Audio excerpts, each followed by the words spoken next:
اللهم صل على سيدنا محمد يا رب صل وسلم دائما ابدا على حبيبك. گناہ سے اپنے آپ کو بچاؤ، ہو جائے تو کیا کرو؟ اللہ کے سامنے گڑ گڑا کے توبہ. کوئی لاجک پیش نہیں کرو کہ ایکچولی یہ سب پیتے ہیں تو ہم نے بھی اگر شراب پی لی تو کیا ہے. اب آج کل نوجوانوں میں دیکھو نا، زنا کر رہے ہیں، ان کو روکو بھائی، یہ گرل فرینڈ اسلام میں حرام ہے، بری چیز ہے. لڑکیوں سے دوستیاں غلط. اللہ نے عورت تک پہنچنے کا نکاح کے علاوہ کوئی راستہ نہیں رکھا، کوئی راستہ نہیں ہے آپ کے پاس. اور منگیتر سے گھنٹوں گھنٹوں گپے مارنا، ویڈیو کالوں پہ بات کرنا، یہ بھی حرام ہے. اسلام میں منگیتر کا کوئی رشتہ بولو نہیں ہے. نکاح یا نامحرم، بس بیوی ہے یا نامحرم ہے. نامحرم ریزرو رہنا ہے اس سے. کوئی ضرورت کی بات کبھی کسی سے کرنی پڑے بس ٹھیک ہے، اس کے علاوہ بھائی اپنا راستہ لو، ہمارا اپنا راستہ ہے. اور اس میں کزنیں بھی داخل ہیں. جوان کزنوں سے فری ہو رہے ہیں، اور سنائیے بہن سے بات کر نہیں رہا، وہ کزن سے ایسے فری ہو رہے ہیں جیسے پتہ نہیں کوئی پرانے بچھڑے ہوئے یار مل گئے. کزن کا اسلام میں کزن سے پردہ فرض ہے. چچا زاد، خالہ زاد، پھوپھی زاد، مامو زاد، یہ بہنیں مجازن بہنیں ہوتی ہیں. اسلام میں جس عورت سے بھی آپ کا نکاح جائز ہے وہ آپ کے لیے نامحرم ہے. سالی بھی نامحرم ہے، کیونکہ بیوی کے مرنے کے بعد سالی سے نکاح بھی جائز ہے. تو سالیوں سے فری ہونے کی آپ کو اجازت بولو نا نہیں ہے. بیوی سے فری ہوا کرو. بیوی سے فری ہوتا نہیں ہے. اس کی بہن آئے گی تو چائے بھی لا رہا ہے، سموسے بھی لا رہا ہے، بسکٹ بھی لا رہا ہے. تو جو اللہ نے لوط علیہ السلام نے یہی تو کہا تھا اپنی قوم سے، جن عورتوں کو، بیویوں کو اللہ نے تمہارے لیے بنایا ان کے پاس جاتے نہیں ہو، ان کو چھوڑ کے ہر حرام کی طرف، ہر حرام میں منہ مار رہے ہو. تو اللہ نے مرد کے لیے کس کو پیدا کیا؟ عورت کو. وہ عورت جو آپ کی بیوی ہے. اس کے علاوہ کوئی گرل فرینڈ، بوائے فرینڈ حرام. اللہ پوچھے گا، دنیا نہیں پوچھتی. دنیا کچھ نہیں کہتی، اب تو کلچر کا حصہ بنتی جا رہی ہیں یہ چیزیں. اللہ نہیں چھوڑے گا. میں حیران ہوتا تھا قرآن مجید میں جہاں اللہ تعالیٰ نے نکاح کا تذکرہ کیا نا، وہاں اللہ نے یہ بتایا کہ ولا متخذاتی اخدان، عورت کو بیوی بنا کے رکھو، اس کو دوست نہیں بنا سکتے. تو میں حیران ہوتا تھا کہ دوست کون بناتا ہے بھائی. جب ہم چھوٹے تھے نا، جب ہم یہ تفسیر پڑھ رہے تھے تو ہم نے کہا بس اللہ میاں نے اتنا کہہ دینا کافی تھا کہ عورت بیوی بنا کے رکھو، اس کے علاوہ سارے راستے کیا ہیں؟ حرام. لیکن اللہ نے گرل فرینڈ کا قرآن میں خاص ذکر کیا، کیونکہ اللہ کو پتا تھا کہ جہاں نکاح کا رواج ختم ہوگا نا وہاں گرل فرینڈ کا رواج بڑھے گا. اس لیے اللہ نے جہاں نکاح کی ترغیب دی وہاں گرل فرینڈ کی نفی بھی کی ہے. ولا متخذاتی اخدان. فرق اتنا ہے کہ اس زمانے میں چھپی دوستیاں ہوتی تھی، گرل فرینڈ ہوتی تھی چھپی ہوئی، کیونکہ بہت بڑی بےغیرتی سمجھی جاتی تھی یہ کہنا کہ میری گرل فرینڈ ہے. لوگ مارتے تھے، عرب کے مشرکین اس کو برداشت نہیں کرتے تھے، بولتے تو بہت پلید اور غلیظ انسان ہے، گرل فرینڈ رکھی ہوئی ہے. لہذا کسی کی گرل فرینڈ ہوتی تھی تو دنیا کو بتاتا نہیں تھا. اس لیے قرآن نے چھپی ہوئی دوستیاں کہا ہے.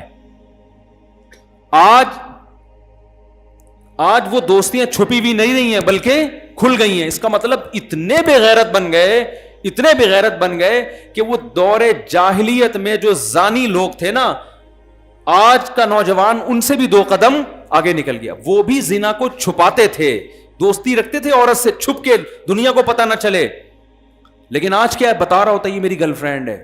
تو بھائی ٹھیک ہے آپ کر لو، قرآن کہہ رہا ہے تمتعوا، اڑا لو مزے. آنا تم نے کدھر ہے؟ میری طرف ہے.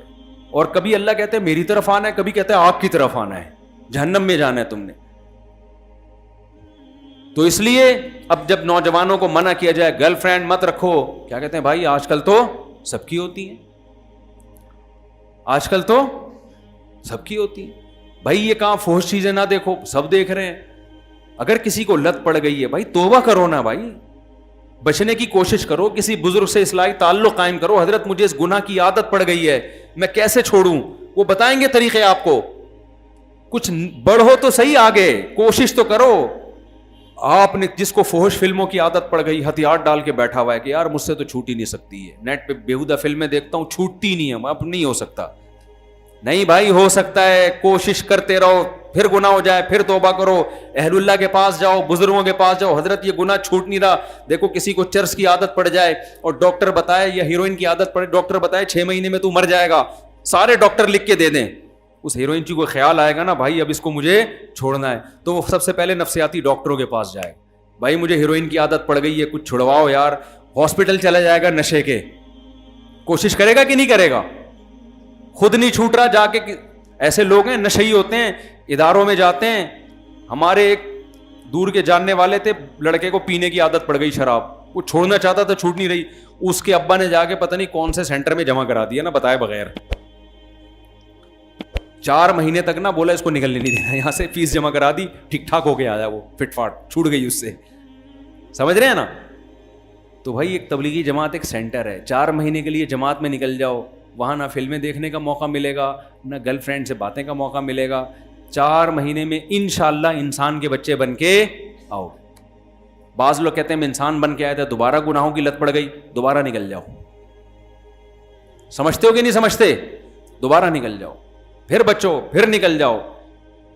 ٹھنی اس سے ہے دشمنی عمر بھر کی, کبھی وہ دبا لے کبھی تو دبا لے. شیطان سے ہمیشہ کی دشمنی ہے, کبھی اس نے پٹخ دیا تو اس دفعہ رنگ میں تو پٹخ دے یار اس کو. یہ ایسا مقابلہ ہو رہا ہے نوجوان کا شیطان سے. ایک آدمی کا پہلوان سے مقابلہ ہوا, کسی نے پوچھا اتنے بڑے پہلوان سے تو کیسے لڑا؟ اس نے کہا برابر برابر راما. یار اتنا بڑا ٹارزن تو اس سے برابر برابر کیسے؟ کہہ رہے کبھی وہ اوپر تھا میں نیچے, کبھی میں نیچے وہ اوپر. تو بات تو وہی نکلے نا, ہمیشہ تو کیا تھا؟ ہمیشہ تو نیچے ہی ہے. تو شیطان سے بھی ہم ہمیشہ پٹ ہی رہے ہیں, کبھی ایسا نہیں ہوتا کہ کبھی شیطان کو بھی ہم نے پچھاڑا ہو. تو کوشش تو کرو میرے بھائی. میں مانتا ہوں کہ کچھ گناہوں کی لت پڑ جاتی ہے, وہ چھوٹتے چھوٹتے ہی چھوٹتے ہیں, اچانک نہیں چھوٹتے. کوشش تو کرو, آگے تو بڑھو, کمپرومائز کر کے مت بیٹھ جاؤ کہ بس میں نے ہتھیار ڈال دی اب میں کرتا رہوں گا. نا یہ نہیں کرنا. تو کلچر میں اگر ایک چیز شامل ہو گئی ہے تو اللہ کلچر کی رعایت نہیں کرے گا. اللہ کیا کہتے ہیں قرآن میں کہ ہم نے جہنم کے بارے میں اللہ نے یہ کلمہ لکھ دیا ہے, لَأَمْلَأَنَّ جَهَنَّمَ مِنَ الْجِنَّةِ وَالنَّاسِ أَجْمَعِينَ. اللہ کہتے ہیں میں نے یہ قسم اٹھا لی ہے کہ جہنم کو جنات اور انسانوں سے بھر دوں گا, میں کثرت کی پرواہ نہیں کروں گا. سارے نافرمان ہو جائیں, یہ کہہ کے کہ سب گناہ کر رہے ہیں تو ہم بھی کریں گے, اللہ کہتے ہیں اس سے مجھ پہ کوئی فرق پڑنے والا نہیں ہے. اتنے لوگوں کو جہنم میں ڈالوں گا, اللہ بچائے ہم سب کو. کہ قرآن میں آتا ہے اللہ جہنم سے کہے گا حل امتلاتی, اے جہنم کیا تیرا پیٹ بھر گیا ہے؟ جہنم کہے گی حل من مزید, اللہ ابھی میرا پیٹ نہیں بھرا, اور چاہیے. یہ مت دیکھو اتنے لوگ زنا کر رہے ہیں, اتنے لوگ گرل فرینڈ بنا کے گھوم رہے ہیں, اتنے لوگ نمازیں قضا کر رہے ہیں, اتنے لوگ شرابیں پی رہے ہیں, تو یار اتنے سارے, تو بھائی اللہ کے لیے کوئی مشکل نہیں ہے, ساروں کو ڈال دے گا. ہم نے بچانا ہے اپنے آپ کو بھی, اور ان کو بھی کوشش کرنا ہے بچانے کی. سمجھتے ہو کہ نہیں سمجھتے؟ تو اللہ مجھے بھی گناہوں سے بچنے کی توفیق دے اور آپ لوگوں کو بھی. تو فرض نماز کی پابندی ہم سب کریں گے کہ نہیں کریں گے؟ نماز میں بھی یہی ہے, اگر چھوٹ جائے تو کوئی جرمانہ رکھیں اپنے اوپر. بد نظری کبھی ہو گئی, جرمانہ رکھیں. سمجھ رہے ہو؟ ایک نوجوان نے مجھے بتایا کہ میں جب جو کوئی لڑکی گزرتی ہے مجھے دیکھے بغیر رہا نہیں جاتا. میں نے کہا ایسا کر, جب تو بد نظری کر 100 روپے صدقہ کر دے فوراً. اس کی جتنی آمدن تھی 100 روپے اس کے لحاظ سے ٹھیک تھے. تو اس نے بتایا کہ آدھی کم ہو گئی ہے. اب ایک بد نظری کے 100 روپے دینے پڑتے ہیں. تو اب میں دیکھتا ہوں کہ بیٹا 100 روپے بچا لے یا اس کو دیکھ لے. کہہ رہے کبھی بہت دل کر رہا ہوتا دیکھ کے 100 روپے صدقہ کر دیتا ہوں, لیکن کبھی کبھار کہتا ہوں خام خواہ کہ اتنی ویلیو نہیں ہے کہ اس کو دیکھنے میں 100 روپے ضائع کروں. تو کم از کم 100 دفعہ بد نظری کرتا تھا تو 100 سے کتنی ہو گئی؟ 50. میں نے کہا ابھی کنٹینیو اس کو چلاؤ. 50 ہو رہی ہیں, 50 ختم ہو گئی نا, تھوڑا کم ہو گئی نا عادت, تھوڑا چلاؤ اس کو. روزانہ جب صدقے ہوں گے نا تو ایک تھوڑا سا آدمی کو ہوتا ہے کہ یار آدھی تنخواہ تو میری صدقوں میں جا رہی ہے. لیکن میں نے کہا یہ 100 روپے سے بڑھانا بھی نہیں ریٹ اور کم بھی نہیں کرنا. گناہ پہ اتنی سزا دیں کہ بہت زیادہ سزا بھی نہ ہو جائے کہ دے ہی نہ جائے, اور اتنی کم بھی نہ ہو کہ پتہ ہی نہ چلے, درمیانی سی ہو. وہ ہر ایک کا درمیانہ الگ ہوتا ہے, اس کی آمدن کے حساب سے ہوتا ہے. سمجھتے ہو؟ بہت زیادہ بھی تھوڑی رکھیں شروع میں. تو پھر کیا جب 50 پر آ گیا نا 100 سے, اب ہم نے کہا ریٹ بڑھا دو. اب 100 کے کتنے کر دو؟ 200, تاکہ 50 سے کس پہ آ جاؤ؟ 25 پہ. تو اللہ نے انسان میں ایک فلیکسیبلٹی رکھی ہے, لچک رکھی ہے. کام کرتے کرتے رہنے سے کرنے کا عادی ہو جاتا ہے, چھوڑتے چھوڑتے رہنے سے چھوڑنے کا عادی ہو جاتا ہے, یوز ٹو ہو جاتا ہے. عادت ہو جاتی ہے انسان کو نا. عجیب بہت بڑی فلم ہے انسان نا 3 گھنٹے کی انگلش فلم ہے گانوں کے ساتھ. ہمارے گلشن اقبال میں ایک دوست رہا کرتے تھے, ہم جو چھوٹے ہم کراچی کے, صحیح ہم نے انجوائے کیا کراچی کو نا. تو ایک لڑکا تھا بہار کا, باتیں بہت کرتا تھا, ادھر ادھر کی پھینکتا ہے, پھینکو بھی بہت بڑا تھا نا. تو ایسے لڑکوں کو لوگ کیا کہتے ہیں, بہت بڑی فلم ہے یار یہ, صحیح ہے کہتے ہیں نا, یہ کیا ہے بہت بڑی فلم ہے. وہ بہت باتیں کرتا تھا, گھماتا بہت تھا باتوں کو, اچھا لڑکا تھا لیکن باتوں نہیں بہت تھا. تو ایک دن وہ باتیں کر رہا تھا, تو ایک گلشن اقبال کا لڑکا بیٹھا تھا, مجھے کہتا ہے, وہ میرا شاگرد تھا گلشن, کہتا ہے استاد جی یہ لڑکا جو ہے نا یہ فلم, میں نے کہا یہ بہت بڑی فلم ہے. کہہ رہے بہت بڑی نہیں, یہ 3 گھنٹے کی انگلش فلم ہے گانوں کے ساتھ. میں نے کہا کیا مطلب یار؟ کہہ رہے انگلش فلم 3 گھنٹے کی ہوتی نہیں ہے, تو یہ انگلش فلم ہے اور ہے کتنے کی 3 گھنٹے, اور کہتے ہیں انگلش فلم میں گانے نہیں ہوتے, یہ گانوں کے ساتھ ہے. یعنی فلم کی بھی چھوٹی فلم بولو نہیں ہے. اللہ نے بڑی عجیب مخلوق بنایا انسان کو, نیکی کی طرف جائے گا, جاتا چلا جائے گا, اتنا بڑا ولی اللہ بن جائے گا, آدمی حیران ہوگا, ایسی بڑی بڑی قربانیاں دے گا انسانیت کے لیے, اللہ کے لیے. آپ تاریخ اٹھا کے دیکھو, بڑے بڑے ڈاکو تھے, اتنے بڑے بڑے بزرگ بن گئے کہ آپ کی عقل حیران ہو جائے گی, ایسے بڑے بڑے کارنامے ان کے. تاریخ اٹھا کے دیکھو نا, بہت سے بزرگ ایسے جو بچپن میں ڈاکو تھے, پلٹے ہیں تو پلٹتے چلے گئے, اور برائی میں جائے گا تو جاتا چلا جائے گا. اگر آپ نے ابھی عادت نہیں ڈالی نا, بد نظری کر رہے ہو تو جرمانہ لگا کے روکنے کی کوشش نہیں کی, تو اس سے پتہ ہے کیا ہوگا, اور آگے بڑھو گے, پیچھے نہیں جاؤ گے, اور آگے, پھر زنا کی طرف, پھر وہی حشر ہوگا جو انگریزوں کا ہوا ہے. لڑکیوں سے زنا کرتے کرتے لڑکوں پہ آ گئے, لڑکوں سے کرتے کرتے پھر کیا ہے کہ انہوں نے کہا یہ تو بل پاس ہونا چاہیے, پھر لڑکوں کی کھلے عام شادیاں شروع ہو گئیں. یہ گناہ ایک ایسی لائن ہے جس کا کی کوئی آخری حد نہیں ہے, کیونکہ لذت کا عادی ہو جاتا ہے, کہتے ہیں اب میں کچھ نیا کروں, کچھ اور کروں میں. تو بریک لگا لو بھائی, یہ جرمانہ لگانے سے یہ ہوگا, کم از کم قدم آگے جانے سے بولو رک جائے. تو کچھ تو کرو نا, کچھ تو بچنے کی کوشش کرو میرے بھائی. تو تبلیغ میں وقت لگاؤ, اور جب بھی کوئی گناہ ہو کوئی جرمانہ لگاؤ اپنے اوپر.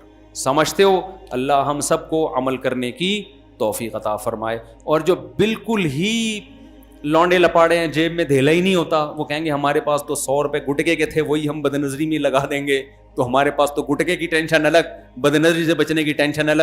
تو بھائی 50 روپے کر دو, 50 نہیں ہوتے 25 کر دو, 25 نہیں ہوتا 10 روپے کر دو بھائی, جتنی گنجائش ہے. یہ بھی نہیں ہوتا نا 1 روپیہ جیب خرچی گھر میں نہیں ملتی, پھر پتہ ہے کیا کرو, 3 ٹائم کا کھانا ملتا ہے نا, 1 ٹائم کا کھانا چھوڑ. حضرت حکیم اختر صاحب رحمہ اللہ فرماتے تھے, جو فجر کی نماز جماعت سے چھوڑ دے اس دن صبح کا ناشتہ گول کر دے, اگلے دن اس کا باپ بھی پڑھے گا فجر. ایک تھوڑی سی تو قربانی دو نا یار.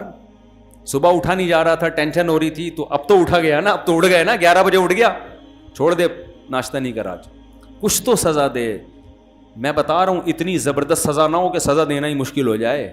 پتہ چلا آپ نے کہا کہ جی اگر میری فجر کی جماعت چھوٹ گئی میں پورا پلاٹ ٹرسٹ میں جمع کرا دوں گا. اتنا نیک ہوتا تو فجر کیوں چھوڑتا تو بھائی, یا میں 1 لاکھ روپے صدقہ کروں گا, اتنا نیک نہیں ہے تبھی تو ہے. تو ایسی سزا نہ متعین کر لیں کہ وہ افورڈ ہی نہ کر پائیں. دیکھو گناہ تو ایسی چیز ہے کہ لاکھوں روپے بھی دو تو کم ہے, یہ تو عادت ڈالنے کے لیے. ورنہ قرآن کیا کہتا ہے, جب موت کا وقت آئے گا نا تو پھر تیری خواہش ہوگی ساری دنیا کی دولت دے کے اپنے آپ کو عذاب سے بچا لوں. اللہ کہے گا ما تقبل منہم, اس وقت کے 100 روپے قبول تھے, اب سب کچھ بھی دے گا تو قبول نہیں ہے. تو عادت ڈالو, سمجھ رہے ہو. اللہ تعالی ہمیں سمجھنے کی, عمل کرنے کی توفیق عطا فرمائے. مفتی طارق مسعود صاحب کے بیانات سننے کے لیے youtube.com/مفتی طارق مسعود کو سبسکرائب کریں, اور اگر آپ لائیو ویڈیو کو کبھی بھی مس نہیں کرنا چاہتے ہیں تو سبسکرائب کرنے کے بعد بیل آئیکن پہ کلک کرنا مت بھولیں. جزاک اللہ.